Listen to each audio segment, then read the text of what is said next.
Red हो रहे हैं, ये जो ईडी अपना काम कर रही है, भारत के भिन्न भिन्न एजेंसीज अपना काम कर रही है और नोट की गड्डियां मिल रही हैं और भ्रष्टाचार के ऊपर जिन लोगों को घेरा गया है, ये गलत तरीके से घेरा गया है। कहीं ना कहीं राजनीति के बदले के भाव के साथ ये काम हो रहा है, ऐसा विपक्ष आक्षेप लगा रही है, ऐसा विपक्ष आरोप लगा रही है।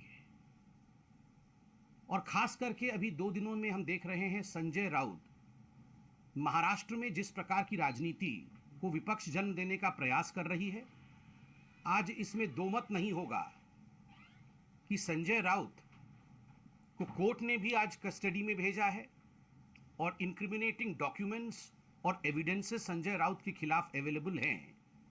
तो ऐसे में जो सवाल भारतीय जनता पार्टी पूछ रही है और आम जनता भी पूछ रही है कि क्या जो लोग भ्रष्टाचारी है, जिन लोगों ने हजारों करोड़ रुपए का गबन किया है और जिन लोगों के कारण गरीबों की गाढ़ी कमाई मारी गई है, should they be let scot free?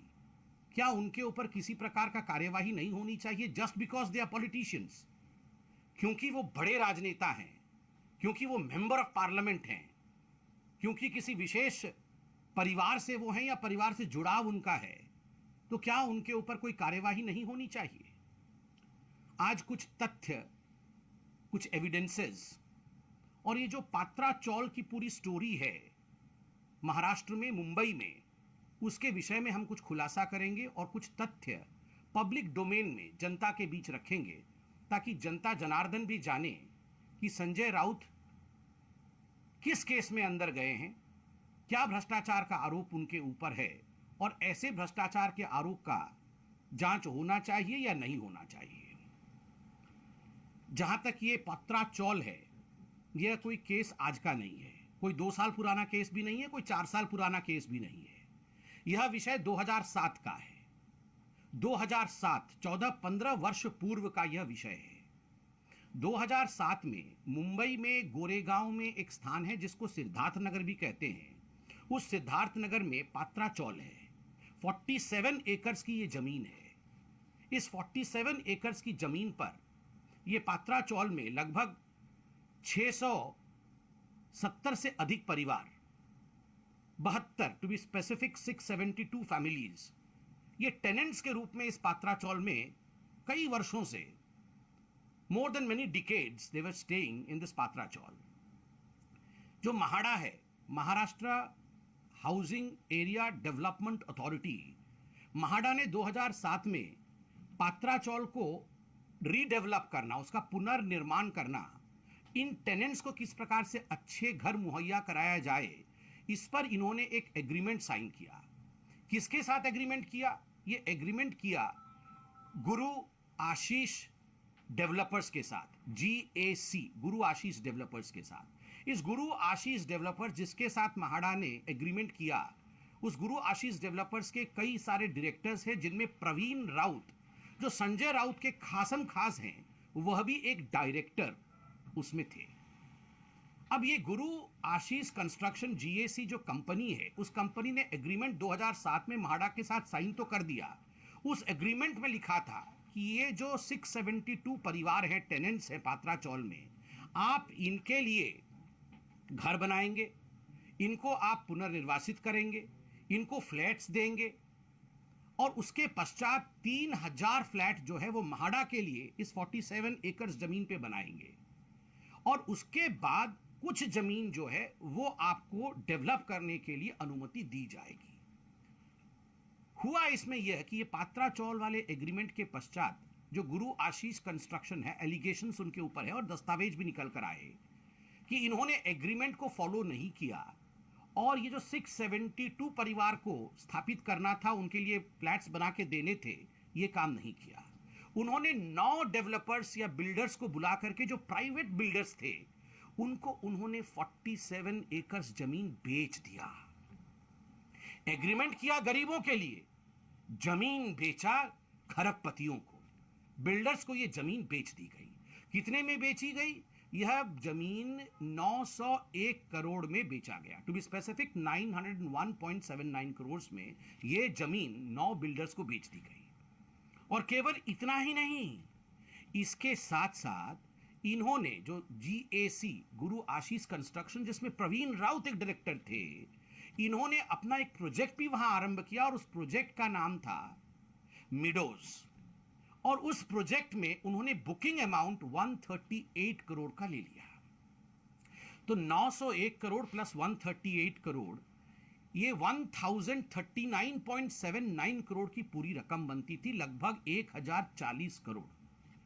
तो एग्रीमेंट को दरकिनार किया, गरीबों के ख्वाबों को खत्म किया, उनके लिए घर नहीं बनाया और अपने लिए 1040 करोड़ बटोरा गैर कानूनी तरीके से इस कंपनी ने, जिस कंपनी में संजय राउत के खासम खास मित्र प्रवीण राउत थे, उन्होंने हासिल किया 1040 करोड़।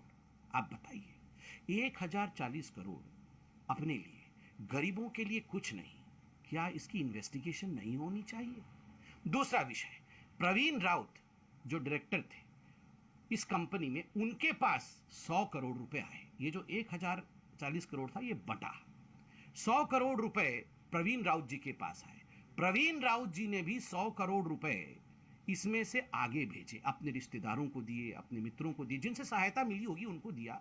उसमें से जो एलिगेशन है, जो आप देख सकते हैं, मीडिया भी दिखा रही है, इसमें से एक बड़ा रकम संजय राउत जी के अकाउंट में भी गया है। यह भी खुलासा मीडिया ने किया है, यह भी एलिगेशन है, यह भी मामला कोर्ट में गया हुआ है। और तो और ये जो प्रवीण राउत है, जो संजय राउत के खासम खास हैं और जिन्होंने गबन किया, उनकी पत्नी माधुरी राउत, ये संजय राउत की धर्मपत्नी श्रीमती वर्षा राउत की खास मित्र है। और माधुरी राउत जी ने वर्षा राउत जी को, अर्थात संजय राउत की पत्नी को 83 करोड़ रुपए, यह उनके 83 लाख रुपए, माफ करिएगा, 83 लाख रुपए उनके अकाउंट में ट्रांसफर किए एक अनसिक्योर्ड लोन के रूप में। 83 lakhs were given to the wife of Sanjay Raut, Shrimati Varsha Raut ji, as an unsecured loan by wife of Praveen Raut, माधुरी राउत। अब ये अनसिक्योर्ड लोन जो 83 लाख का मिला, उसमें से संजय राउत की परिवार ने दादर में एक फ्लैट खरीदा।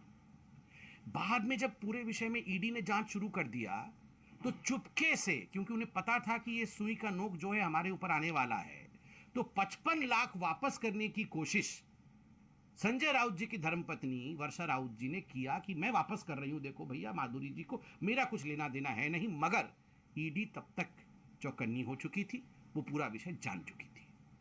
ये सारा विषय सामने कैसे आया? ये आज का केस नहीं है।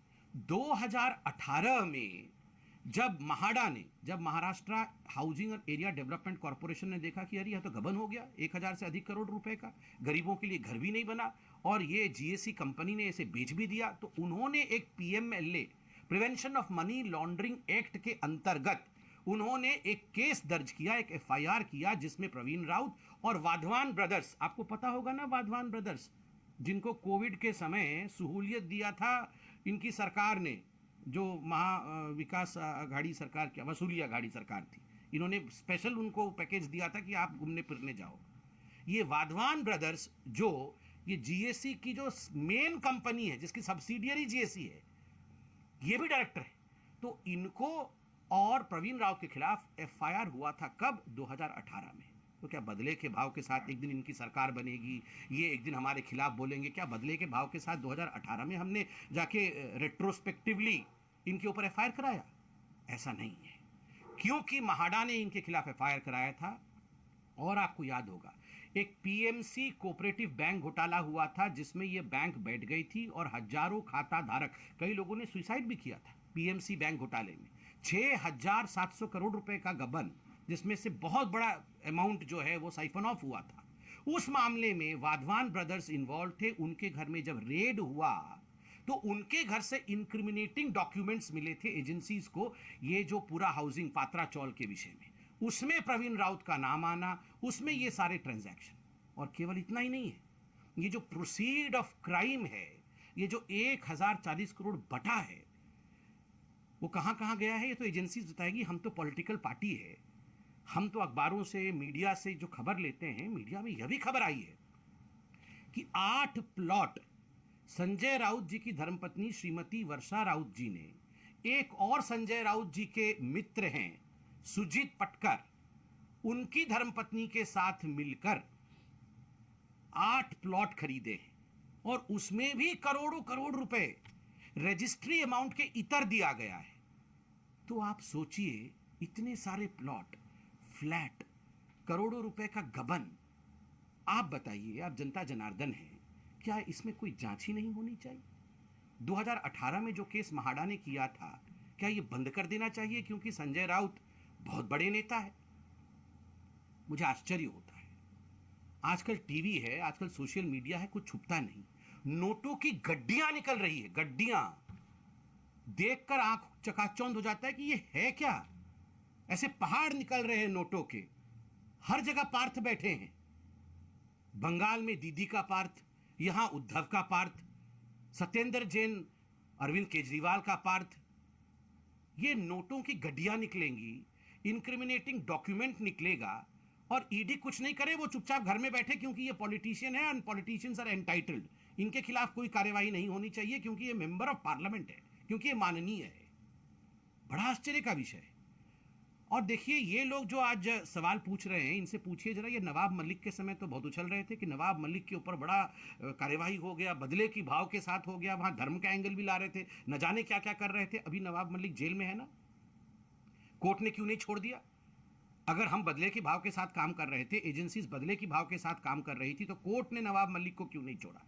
इसलिए नहीं छोड़ा because there were evidences against him, because he was embroiled neck deep in corruption. That is the reason as to why the law has taken its course. कानून ने अपना काम किया है, कैसे छोड़ देगी? और ये सारे लोग सड़क पे तो इतनी बड़े बड़े डायलॉग बोलते हैं, हमें गर्व है कि इन्होंने भ्रष्टाचार किया। ऐसा ही कुछ बोला था ना कल कि हमें गर्व है इनके ऊपर, संजय राउत के ऊपर गर्व है शिवसेना को, ये इन्होंने बहुत अच्छा काम किया है। अरे आपको तो गर्व है, कोर्ट को तो गर्व नहीं है। अगर कोर्ट को गर्व होता तो कोर्ट इनको रिमांड में देती, कोर्ट इनको कस्टडी में भेजती।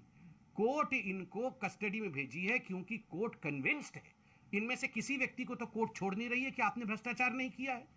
देखिए, जाकी रही भावना जैसी, प्रभु मूरत दिखी तिन तैसी।